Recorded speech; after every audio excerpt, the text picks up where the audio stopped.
Sikra bala kang tumingal perang campo samya ngedali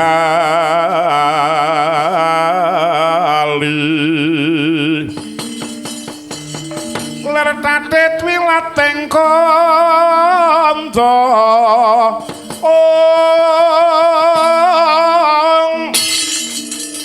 Saywangkung mangun sang niti mencang sang aji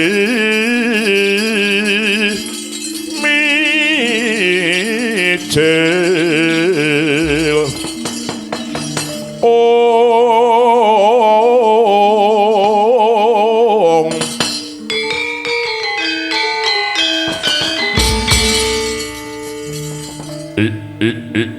latala Hong titiwang kaluludra mas matik raja dewaku ya bandaku ya donyaku ya malamalku dewi anakku ngger wong bagus anakku ngger wong sigit nila taksaka wonten pendi kowe ngadhawuh Kanjeng Rama ora susah dadak kowe nyingitake bab perkara panglucitaning atimu pun bapa wis ngerti apa kang sira karepake nila taksaka yen pancen kowe kepingin ngudang wanudya kaya wis temeka kala mangsane dasare putraku mung siji kowe nila taksaka murgage matura ana ngersaning pun bapa sapa lan wanita ngendi sing dadi telenging atimu nggih matura bocah bagus oh inggih ngaturaken ageng punuling tanpa pampi Kanjeng Rama dene paduka Kanjeng Dewaji sampun paring dawuh kados mekaten namung kemawon menapa sekintenipun Kanjeng Dewaji saged mituruti menapa ingkang dados panyuwun kula ladalah ana tetembungan anak polah bapa kepradah wong tuwa ki mau kudu mituruti panyuwune anak waton panyuwunmu ki mau bener kelawan becik tinemune nalar ora nerak angger-anggering kasusilan pun bapa bakal mituruti mekaten Kanjeng Rama iya bloko wong bagus Kanjeng Rama nuwun sewu menawi tetela mekaten Kanjeng Prabu sampun paling palilah kula badhe palakrama kepengin sanget mumpung menika wonten manci ingkang prayogi wonten putri ingkang cumawis wonten nagaring panjang gribek mriki Rama ya sapa sinten malih menawi boten Batari Sri Rama menika ingkang dados telenging manah kula kagiatri sang kapirang rinangkul kilempit kempit dosa ngarep maning bawana ing nila taksaka pun bapa wis ngerteni sing mbok karepake Batari Sri kang dene iki lenggah ana negara Panjang Gribik ini ngono karepmu wong bagus inggih Rama leres menapa kang dados pangandika paduka nila taksaka nadyanto kowe iki mau bocah lanang diwenangake milih putri ning sadurunge wawasen kanthi weninging ciptamu aja grusa-grusu sapa sing arep mbok wengku manut pangrasaku Batari Sri iki mau dudu sak tataranmu dudu sak derajatmu lho lah bentenipun menika Rama menika menapa Batari Sri iki mau mantasaning widodari kowe iki mau mung drajating titah anak ratu wae ratu buta bapakmu ratu ning berkasaan wis kondang Prabu Merak Kesimpir ya Prabu Gembung tanpa sirah nadyanto ratu ning buta ratu ning berkasaan dadi kuwi upama kowe iki bagus mung manggone ning rupa urung karuan nek atimu ki mau bagus petungen kanthi genep kasarane lekno mripatmu bolongno gobokmu gatekno jaring mengkupingmu Batari Sri ki mau sapa kuwi diwaling pangan diwaling rejeki mapan ing negara Panjang Gribik iki aku karo kowe kudune matur nuwun negara Panjang Gribik ayem tentrem para kawula murah sandang murah pangan.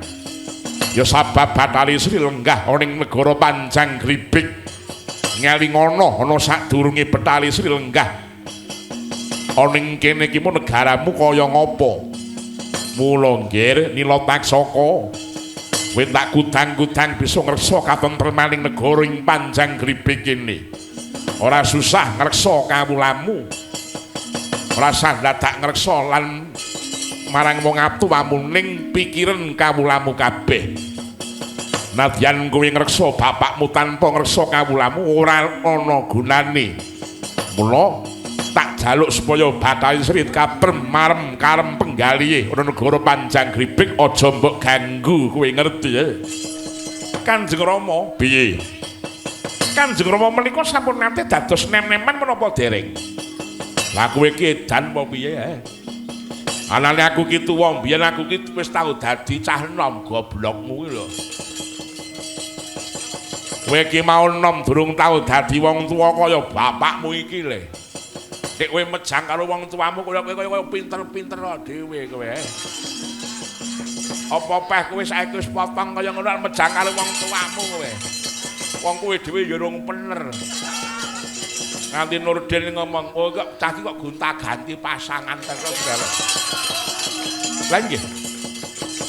Paduka Kanjeng Rama menika rumiyin nate menapa mboten nandhang kasmaran. Tegese Kanjeng Rama niku sampun nate gandrung menapa dereng?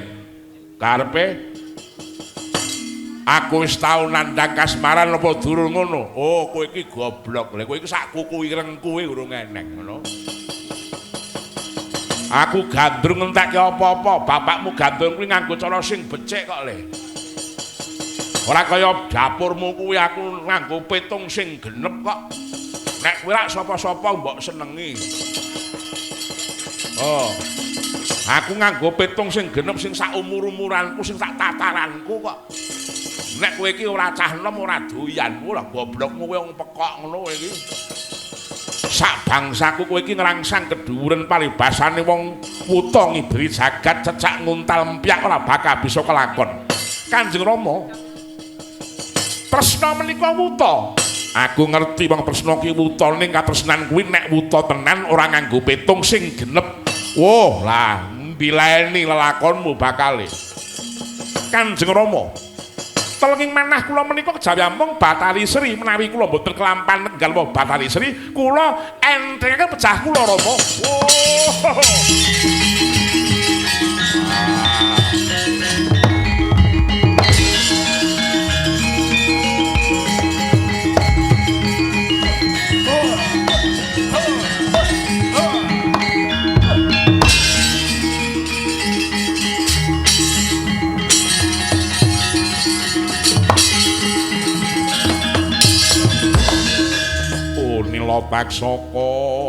Nila Taksaka. Kowe iki anakku. Kowe malang-malang ku ya perbatang mentang-mentang ku ya gendhewa yen bapakmu isih urip kejaba aku iki bapakmu aku ratu Gustimu. Wong urip iki mung butuh golek katentreman, golek tentreming negaraku, ora golek tentreming keluarga, golek tentreming bangsa bapakmu iki ratu. Aku dudu wong uraan nadyan wujudku butuh aku ngerti tatanan. Aku kepingin gayuh katentreman mula sapa sing ora gelem nentremake lan nentremke pikirku tak singkirake. Nadyan kuwi anakku dhewe rasa gelem nentremke negara, ora bisa nentremke swasana, ora iso nentremke atine bapakmu. Lu ngaku ora anak-anak bareng dapurmu dienggo apa? Nek mung dina-dina kekasah marang ati mula sepisan meneh. Nila Taksaka kowe tak elekake aja nganti kowe ganggu gawe kelawan Bathari Sri, ngerti kowe? Kanjeng Rama nuwun sewu. Kula menika mangertos katresnan menika suci Rama. Katresnan menika uruping jiwa ingkang luhur. Menika peparingipun Gusti. Sinten ngertos menawi Bathari Sri menika kaprem wonten nagaring Panjang Gribik margi ningali kawontenan kula. Duh, dekmu kementhus kowe ya. Ya terus kula sampun prasetya. Menawi mboten kelampan garwa Bathari Sri, aluwung kula tangkep lawan Bantala kemawon.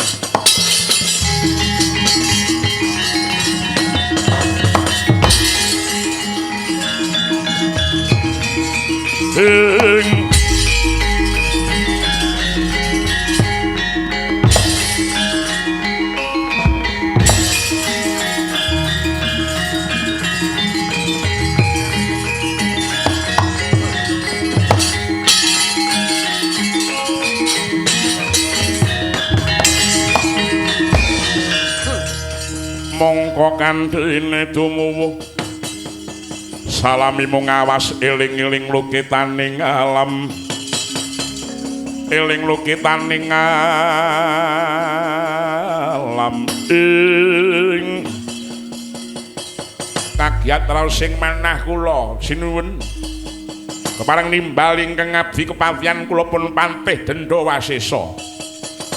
Wasesa wonten pangendika ing ngadhawuh ora penak rasane ngadiku mulat selagane momonganmu Nila Taksaka gandrung-gandrung kapirangu karo Bathari Sri aku ora lila aja nganti Bathari Sri diganggu ning negara Panjang Gribik ini wis ulat-ulatana aja nganti celandhakan Gustimu Sinila Taksaka nadyan kuwi mau anakku inggih sinuwun ngestaken dawuh sarta ora petana barismu aja nganti ana wong liyan Prajamanca negaring sing golek sisik melik mlebu menyang negara Panjang Gribik.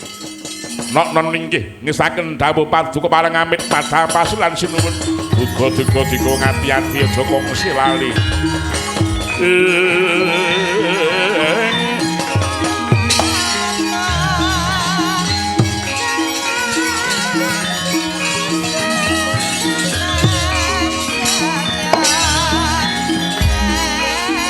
Palugon langkung ning lekas